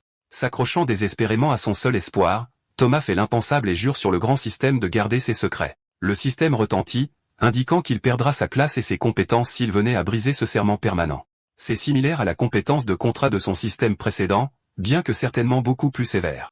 Même Derek se demande pourquoi il irait si loin. Comme il est de toute évidence si désespéré, on accorde au garçon une deuxième et dernière chance pour sa propre sécurité. La prochaine étape est de rentrer chez lui et de faire ses bagages, car ils entreront dans un donjon dans quelques jours. Pendant ce temps, le groupe de nobles voyageait dans leur carrosse, sirotant du vin sans se soucier de rien. Ils sont agacés par la tâche de retourner dans ce misérable village, qui était si nauséabond que l'odeur est restée dans leurs cheveux pendant des jours. Tandis que les plaintes et les gémissements continuaient d'affluer, Jeff restait silencieux, car il était plus avisé. S les a tous réprimandés pour être si bruyants et agaçants, ajoutant que toute cette épreuve serait bientôt terminée. Les deux trouvent le portail juste à côté d'une colline. Ils devraient pouvoir faire un donjon de niveau 25 deux fois avant que Derek n'atteigne un niveau trop élevé. Cela devrait donner à Thomas beaucoup d'expérience avant qu'il ne passe à des choses plus sérieuses. Bien qu'on lui ait déjà parlé de terminer un donjon, le garçon ne comprend toujours pas ce qu'ils font là. C'était un portail de niveau 25, dans lequel aucun d'eux ne devrait pouvoir entrer. Enfin, il était sur le point de voir l'un des secrets qu'il n'a le droit de révéler à personne. Ils placent leurs mains sur la boule de puissance vrombissante, déclenchant une réponse qui affiche leurs statistiques d'aventurier. Thomas crie de stupeur, voyant pour la première fois que Derek n'est que niveau 18. C'est incroyable, mais cela signifie qu'ils peuvent parcourir des donjons de bas niveau sans aucun risque réel de mourir. Son maître dit que ce ne sera pas si facile, car il sera simplement là pour le regarder se battre. Après tout, il n'y a pas de meilleur entraînement que de combattre quelqu'un qui peut vous tuer si l'occasion se présente. Les trois entrent dans le donjon et se retrouvent dans une jungle humide remplie d'une végétation épaisse. Comme c'est la première fois pour Thomas, il se sent naturellement effrayé et nerveux, mais on lui a donné des dagues de haut niveau, et l'armure de Brandy devrait le protéger de presque tout là-dedans. Il devrait avoir assez de vitalité pour encaisser quelques coups et peut être soigné avec le pouvoir de Derek si nécessaire. Il y avait plusieurs couches de protection, donc il ne devrait pas avoir à s'inquiéter. Certain qu'il va réellement s'amuser, le vétéran les mène plus profondément. Cela s'avère vite faux, car Thomas passe de bonnes heures à être pourchassé, piégé, étranglé et blessé par des insectes gigantesques, tout en suppliant l'aide de Derek. Alors que son gardien l'aide à se libérer des pinces du monstre, il tient son bras cassé et se demande si cela était censé faire partie du plaisir. Son côté fou réapparaît une fois de plus alors qu'il dit que tout va bien puisqu'il n'est pas mort de toute façon. Examinant de près le bras cassé, il avança sa paume et utilisa une compétence de régénération pour réparer les os brisés. À la surprise du garçon, il est capable de le bouger comme si de rien n'était. Maintenant que c'est réglé, ils doivent y retourner et finir de vider le donjon. Thomas remet silencieusement en question ses décisions, et la positivité de son maître lui fait lentement réaliser qu'il y a quelque chose d'anormal chez lui. Un peu plus tard, sa tête sort d'un buisson et il observe un monstre scarabée. C'était sa chance de le tuer, mais son corps ne pouvait s'empêcher de trembler d'inquiétude. Il rassembla finalement son courage et s'élança, dague en main, mais la cible sentit sa présence et se retourna rapidement. Il s'envola et esquiva juste avant que la lame de l'humain ne touche son corps. Pendant ce temps, Derek ne put s'empêcher de grogner d'incrédulité et de déception alors que son élève était projeté au loin par un coup puissant. Son corps heurtant durement le sol, il se retrouve piégé, incapable de faire quoi que ce soit tandis que l'ennemi le surplombe pour le coup de grâce. On lui dit d'esquiver, il roule sur le côté, coupant une des pattes du monstre pour trouver une ouverture. Cela lui vaut quelques mots d'éloge de la part de Derek, qui l'encourage à continuer. Cependant, il ne parvient pas à se défendre contre la charge suivante du scarabée, qui le plaque violemment contre l'arbre voisin. Bien que cela ressemblait à du tissu normal, son armure solide tenait bon et le protégeait, alors il le remercia silencieusement Brandy. Avec un espoir retrouvé, il prit sa dague et coupa la corne de l'ennemi. Il hurla de colère et de douleur, mais se laissa complètement exposer au coup fatal de Thomas, qui fut enfoncé profondément dans sa tête. L'enfant halta et souffla plus tard d'épuisement, tandis que l'ennemi devant lui gisait sans vie. Derek ne peut pas dire que ça s'est bien passé, mais c'était certainement une amélioration par rapport à avant. Maintenant, il est temps de passer en revue sa performance spectaculaire, et on lui demande d'abord ce qu'il a fait de mal. Thomas dit qu'il a mis trop de force dans son coup, ce qui l'a fait perdre l'équilibre quand il a raté. Il avait tort avant même d'atteindre le scarabée pour ne pas avoir utilisé la compétence de furtivité de sa classe de voleur. Quand on lui demande pourquoi il ne l'a pas utilisé, le garçon tressaille à la question. Son esprit est consumé par la question et il essaie de donner une bonne raison, mais aucune excuse valable ne lui vient. Sans autre choix, il admet platement qu'il a oublié qu'il l'avait. Il a oublié sa seule et unique compétence de la classe qu'il a choisie contre l'avis de son maître. Suant de honte, même lui sait que c'est une raison ridicule. Derek soupire et jure d'exaspération, réalisant que son élève est incroyablement stupide. Les roues de la calèche cliquetèrent sur la route inégale jusqu'à ce qu'elle s'arrête devant la porte du village des Arenas. Voyant quelqu'un débarquer, le garde exige qu'il s'identifie avant d'entrer. Cependant, la personne présente lui tire dessus avec une puissante explosion de magie. S a ouvert la porte d'un grand coup de pied, sans se soucier des règles. Cela fait se retourner les villageois, craignant d'être attaqués. Les nobles continuèrent d'entrer en se pavanant, annonçant qu'il était venu en réponse à la demande d'aide et qu'il était là pour les sauver tous du donjon. Une autre personne a tiré son épée, refusant le type d'aide qu'il offrait. Rena s'avança, enrobant sa lame devant alors qu'elle se préparait à défendre sa terre. Elle frappe la première et ordonne aux invités indésirables de partir sur le champ, mais se contente de sourire à sa tentative de combat. Dans le donjon d'insectes de niveau 25, une fourmi araignée de niveau 18 affrontait le jeune guerrier. Thomas esquive son attaque dangereuse avec plus d'habileté qu'auparavant. Ils sont dans le donjon depuis quelques jours, et il est déjà au niveau 17. Croyant qu'il devrait être capable de s'occuper d'un stupide insecte, il charge avec sa dague et un grand cri. La lame s'enfonce dans le cou de la fourmi, et son visage déborde d'excitation alors qu'il sort enfin victorieux. Cependant, la bataille n'est pas encore terminée. Il était trop distrait pour remarquer l'autre ennemi qui s'approchait par derrière. Il jure de colère, incapable de déloger et de retirer sa dague de l'ennemi tombé. Un dard aiguisé et énorme était sur le point de lui percer la poitrine lorsque Derek est apparu juste à temps pour le trancher et sauver le garçon. C'est dommage car la bataille elle-même se déroulait si bien. S'il avait seulement eu une arme plus longue ou plus de levier pour libérer sa lame. Avec cela, il accepte qu'il n'est pas fait pour utiliser des dagues et n'aurait pas dû choisir cette classe. Une fois de plus, le vétéran en face de lui avait entièrement raison. Le voyant abattu, on dit à Thomas qu'il est un combattant complètement différent par rapport à leur début. En fait, il pourrait bien être prêt car il a déjà tué tout le reste. Il ne reste plus qu'à s'occuper du boss final du donjon. Le plan est de s'approcher furtivement et d'en finir rapidement en visant la tête. Derek ouvre les portes de la salle du boss, et il sent immédiatement une montée d'énergie partout. Avant même que Thomas ne puisse réagir, il repousse un coup d'un seul revers de la main. Devant eux se trouvait un formidable monstre menthe, visiblement beaucoup plus fort que le garçon. Ainsi, le nouveau plan est que Derek le maintienne et lui donne une chance de porter le coup final. Il s'est élancé avec une vitesse incroyable et a comblé l'écart en un instant. Avec une prise ferme autour du cou de la créature, il l'a projeté au sol et l'a immobilisé, la tuant presque sur le coup. Maintenant, il ne reste plus qu'à Thomas de porter le coup de grâce et de prendre la prime. Faisant ce qu'on lui a dit, il s'est précipité avec son couteau et l'a enfoncé profondément dans la tête du boss. Après quelques instants de convulsion, toute la puissance quitta le corps de la menthe et se transforma en portail de sortie. Le système annonce la défaite du boss du donjon, confirmant que le garçon vient de terminer son premier donjon et peut enfin quitter cet endroit infernal. On le félicite, mais on lui rappelle que cela ne fera que devenir plus difficile à partir de ce point. Derek prévoyait d'en terminer un autre, mais il a progressé beaucoup plus lentement que prévu. À sa confusion, le garçon était étrangement silencieux et avait une drôle d'expression, qui s'est avérée être de la frustration pour la lame coincée dans la tête de la menthe. Thomas est récompensé par la compétence de guérison des toxines, qui coûte un point de compétence à obtenir. En terminant son premier donjon, il obtient 2 points de compétence à utiliser. Il était enfin temps de retourner auprès de sa famille inquiète. Comprenant qu'on l'avait découragé d'utiliser des dagues, le garçon promet de changer de classe au niveau 25. Derek a même une excellente lance pour ce moment, car le propriétaire précédent n'en a plus besoin. Juste à ce moment-là, il se figea de stupeur. Il n'y avait personne pour garder la porte du village, et des carrosses somptueux étaient garés juste à l'extérieur. Réalisant ce qui se passait, il jura et sprinta vers le village sans un mot de plus. Il arrive à l'entrée avec sa lance à la main en appelant Rena et Mal. Au sol se trouvait Brandy, inconsciente et blessée, mais sa mère était dans un pire état et se rapprochait de la mort à chaque seconde. Thomas suit peu après et s'inquiète frénétiquement dès qu'il voit les deux au sol. Heureusement, Derek est arrivé juste à temps pour guérir le pire de leurs blessures. Donnant une tape rassurante au garçon en larmes, il lui dit de ne pas bouger pendant qu'il trouve le responsable et règle entièrement la situation. Au milieu de la ville, Rena était au sol avec une lame tranchante sur le cou. Elle était déterminée à garder secret l'emplacement de l'étranger, alors elle allait faire l'impensable.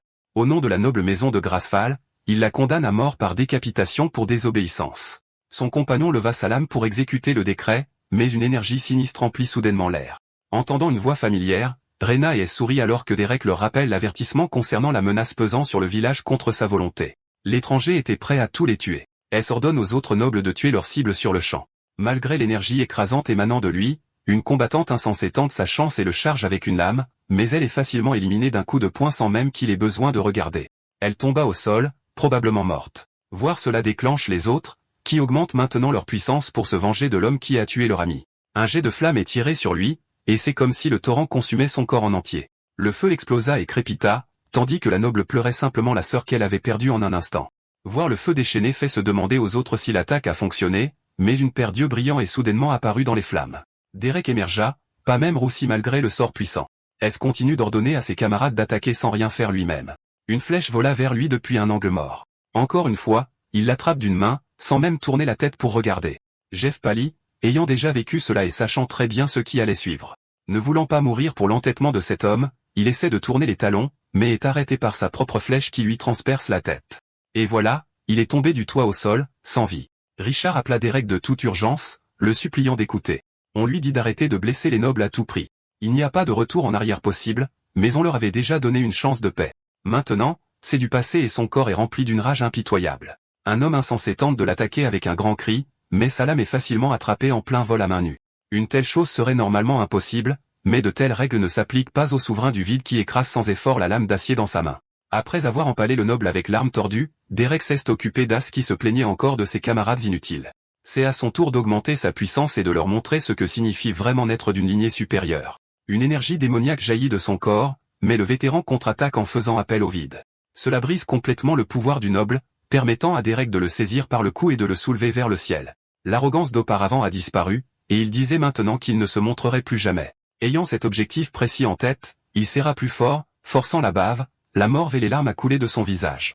Juste au moment où il était sur le point d'atteindre sa fin, une voix l'interpella, lui disant de lâcher à moins qu'il ne veuille la mort du vieil homme. Pris en otage, Richard dit que la mort des nobles nains ne vaut pas la peine, surtout compte tenu du châtiment sévère qui l'accompagne. Toujours en larmes, la femme commandant les flammes lui dit d'écouter le vieil homme et de faire ce qu'il dit. Le village entier pourrait être tenu complice des morts survenus aujourd'hui. Lui disant de lâcher une dernière fois, elle approche sa main enflammée de Richard, mais perd rapidement la vie lorsqu'une épée lui transperce la poitrine. C'était Léon, qui leur disait d'essayer de les punir. Il laisse tomber son corps, prêt à être un chef qui protège son peuple. Maintenant, Derek était libre de faire ce qu'il voulait. On demande à S s'il jure de protéger le village des représailles, s'il est épargné. Le noble promet avec insistance, tout en suppliant pour sa vie. Satisfait de sa réponse, l'étranger impitoyable lui brise la nuque malgré tous les avertissements que cela les condamnerait tous. Il laisse le noble mort tomber au sol, prétendant sarcastiquement que sa main a simplement glissé. Rena était au sol, inconsciente, et les villageois restant chuchotaient pendant que Derek la ramenait chez elle. Pendant ce temps, Léon aida Richard à se remettre sur pied, mais le vieil homme se sentait si condamné. Tout le monde regardait en silence et fixait leur chef pendant qu'on la ramenait à sa demeure. On les interpelle ensuite car ils ont beaucoup de nettoyage à faire après l'attaque. Bientôt, tout le monde balayait, déblayait les débris et éteignait les feux épars ensemble. L'intérieur de la résidence du chef du village était silencieux, à l'exception du crépitement de la flamme qui réchauffait le corps de Rena. Lui tenant compagnie, Derek s'assit à proximité et vérifia les mises à jour de son système. Son massacre de nobles a entraîné plusieurs montées de niveau, ruinant son plan de faire des donjons de bas niveau avec Thomas. Il doit être la première personne à être en colère de monter de niveau. Ses pensées sont interrompues lorsqu'il entend la voix de la chef. Elle souffrait encore, mais la première chose qu'elle demanda concernait la situation du village. Assurée que tout est en sécurité, elle se calme et le remercie. Il feint l'ignorance et insiste sur le fait que tous les ennemis sont morts de nulle part, la poussant à le ramener à la réalité et au fait qu'il a tué des nobles. Si quelqu'un apprend ce qui s'est passé ici aujourd'hui, le village entier sera en danger. Cela signifie qu'ils doivent juste s'assurer que personne ne le découvre. De plus, il a déjà une idée de ce qu'ils peuvent faire. Elle doit juste faire en sorte que les villageois se taisent. Un petit groupe entra plus tard dans les quartiers du chef. Les cadavres des nobles sont hors de vue, et les cochers ont juré de garder le silence, remerciant Léon de s'en être occupé. Derek décide de stocker les cadavres lui-même plus tard. Richard sait qu'il ne peut pas lui en vouloir car il a sauvé Rena, mais ne voit aucune issue à ce pétrin.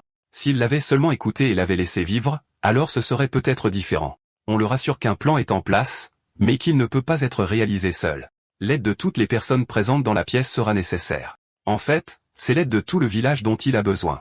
Il devrait s'écouler de quelques jours à quelques semaines avant que quelqu'un ne vienne vérifier le groupe d'As. Cela dit, tout ce qu'ils peuvent espérer, c'est que cela prenne le plus de temps possible. D'abord, ils tiendront une réunion pour s'assurer que tout le monde comprend ce qui est en jeu. L'histoire est que les nobles sont venus, ont pris la carte de Richard, puis sont partis pour le donjon. Ils étaient à peine dans le village. Malheureusement, cela signifie que la carte du vieil homme devra être sacrifiée. Ensuite, Derek aura besoin de serments de la part de toutes les personnes présentes dans la pièce. Léon s'inquiète et se demande à quoi cela pourrait servir. Ce serait le même serment que Thomas a prêté, interdisant à quiconque de révéler ses secrets sans permission. Bien qu'il sache que c'est un homme honorable, quelques personnes du groupe ne sont pas disposées à conclure un accord aussi risqué. D'un autre côté, Rena demande s'il peut protéger le village si elle prête serment comme il le souhaite. En entendant qu'il le fera au mieux de ses capacités, elle accepte. Mal est également hésitante, pensant que ce n'est pas nécessaire, mais est prête à le faire quand même. Brandy fait de même, et les trois ont gagné la gratitude de Derek pour lui avoir fait confiance. Cela dit, il comprend les sentiments et l'hésitation des hommes, mais ils peuvent toujours écouter pour le moment. Les serments sont prêtés et finalisés par le système lui-même, et il est enfin temps d'entendre le plan. En fait, il est content qu'il ait demandé. Après avoir gracieusement reçu la carte de Richard, Essen est tenu à son devoir et a mené son équipe au donjon de niveau 100. Grâce à leurs vaillants efforts, le débordement de donjons et de monstres a été stoppé net. Et avec un contrôle adéquat, la propagation de la maladie sera également stoppée. Malheureusement, son équipe a été anéantie dans le donjon et a subi une blessure mortelle du boss Goulacide. Bien qu'il ait à peine réussi à s'échapper, il a finalement succombé à la mort avant de pouvoir recevoir un traitement approprié. Avec la sécurité du village à l'esprit, il sera dépeint comme un héros qui a fait le sacrifice ultime pour son peuple. Du moins, c'est ce que les enquêtes diront une fois son plan exécuté. La pièce entière s'exclame sous le choc et l'incrédulité face à cette histoire élaborée. Derek leur dit qu'ils n'ont pas à se joindre à eux s'ils ne le veulent pas. Il est plus que capable de faire les choses par lui-même, mais c'est une excellente occasion pour tout le monde de devenir plus fort et d'obtenir des récompenses rares. De plus, il y a des choses qu'il veut tester et en apprendre davantage sur le système dans le nouveau monde où il se trouve. Il pense que les expériences que quelqu'un a avant le niveau 10 jouent un grand rôle dans les classes qui lui sont proposées. En regardant Brandy, il sait qu'on pourrait lui offrir quelque chose d'incroyable et de spécial. Mal demande pourquoi ils vont dans des donjons de niveau inférieur et les termine. Derek attend. Il lui fait juste un clin d'œil et lui dit de lui faire confiance, ajoutant qu'elle comprendra bien assez tôt. Il leur dit ensuite qu'ils doivent se dépêcher, alors il porte Brandy sur son dos et il court en direction du donjon. Il ne se doutait pas qu'une présence les observait de près. Plus tard, ils arrivent à l'entrée du donjon des bêtes de niveau 50. Ils traversent ensuite un pont en bois. Les jambes de Thomas vacillent pendant qu'il marche, fatigué d'avoir couru depuis le village. Derek souligne que puisqu'ils ont tous juré de ne pas révéler ses secrets, il va les révéler maintenant. Il accède à son système et Rena est choquée de voir que son niveau est inférieur au sien, bien qu'il soit clairement plus fort qu'elle. Il promet d'en révéler plus un jour, mais pour l'instant, ils ont un donjon à soumettre. Sur ce, ils entrent dans le donjon.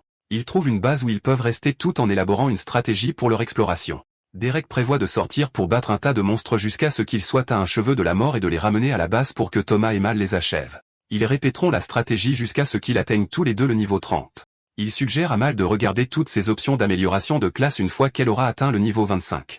Il regarde ensuite Thomas, et le gamin confirme qu'il sait ce qu'il fait et qu'il ne choisira plus la classe de Dag. Sachant que Rena est plus capable, Derek l'invite à venir combattre des monstres à l'extérieur avec lui. Mais lorsqu'elle se sent en danger, elle est autorisée à retourner à la base pour récupérer. Brandy le regarde alors et demande avec enthousiasme son rôle. Cependant, à sa grande déception, Derek ne lui donne rien d'autre à faire que de s'entraîner sur un tas de peaux. Cela remonte le moral de la gamine. Il se tourne ensuite vers Mal et lui demande si la longue arme en métal qu'elle possède est la meilleure qu'elle ait. Elle le confirme et explique que, comme sa classe est commune et que les armes n'étaient pas faciles à trouver au village, les guerriers forts étaient prioritaires et recevaient de meilleures armes, tandis que les autres recevaient les restes. Sur ce, il la laisse en choisir de nouvelles parmi les armes qu'il possède. Ils sont surpris par le nombre d'armes qu'il possède et demandent curieusement d'où il les a eues. Il explique avec désinvolture qu'il les a simplement collectionnées au fil des ans, mais ne les a jamais vraiment utilisées. Il lui tend ensuite un autre bâton en métal, presque identique à celui qu'elle utilisait auparavant mais plus polyvalent. Il ajoute qu'elle peut appuyer sur un bouton sur le côté pour en étendre et rétracter des lames. Elle est émerveillée par l'arme. Pendant ce temps, Thomas a du mal à utiliser une arme à feu en arrière-plan. Mal demande si elle peut avoir l'arme, et Derek confirme, disant qu'il en a beaucoup. Il lui propose aussi de prendre quelques dagues tout en tenant Thomas près de lui. Le gamin demande aussi des dagues, mais Derek refuse, disant qu'il peut utiliser une lance à la place. Après leur avoir donné des armes, Derek sort de leur base avec Reyna pour commencer à combattre des démons. Ils sont immédiatement accueillis par un groupe de monstres gigantesques. Derek sourit d'excitation et bondit immédiatement avec Reyna pour infliger des dégâts aux monstres. De retour à la base, les monstres inconscients sont amenés devant Thomas et Mal pour qu'il leur porte le coup de grâce. Les deux continuent de combattre des monstres à l'extérieur et décident de s'arrêter pour la journée alors que le soleil commence à se coucher. Pendant ce temps, Mal et Thomas atteignent enfin le niveau 25. Derek leur dit alors de passer en revue leurs options d'amélioration de classe et d'y réfléchir attentivement. Il porte son attention sur Thomas et lui rappelle de ne pas gâcher son amélioration. En regardant son écran, le garçon a le souffle coupé lorsqu'on lui propose une classe rare appelée lance d'âme. Elle se concentre sur les dégâts de perforation et lui permet de projeter une extension de sa lance. Cependant, il se souvient de son père. Brandy essaie de le consoler, en disant qu'il sera toujours avec lui même s'ils n'ont pas la même classe. Pendant ce temps, Mal découvre qu'elle n'a pas de classe rare, mais une classe de type croissance peu commune appelée la fureur des Haumes. Elle se concentre sur la force et l'endurance et utilise des coups écrasantes avec son bâton. Derek est satisfait. Tout se passe mieux que prévu, et tout le monde progresse bien. Parfois, les autres ont juste besoin d'un petit coup de pouce pour s'améliorer. Il vérifie ensuite son propre système et se souvient qu'il est également au niveau 25 après avoir anéanti les nobles. Avec ça, il peut aussi améliorer sa classe.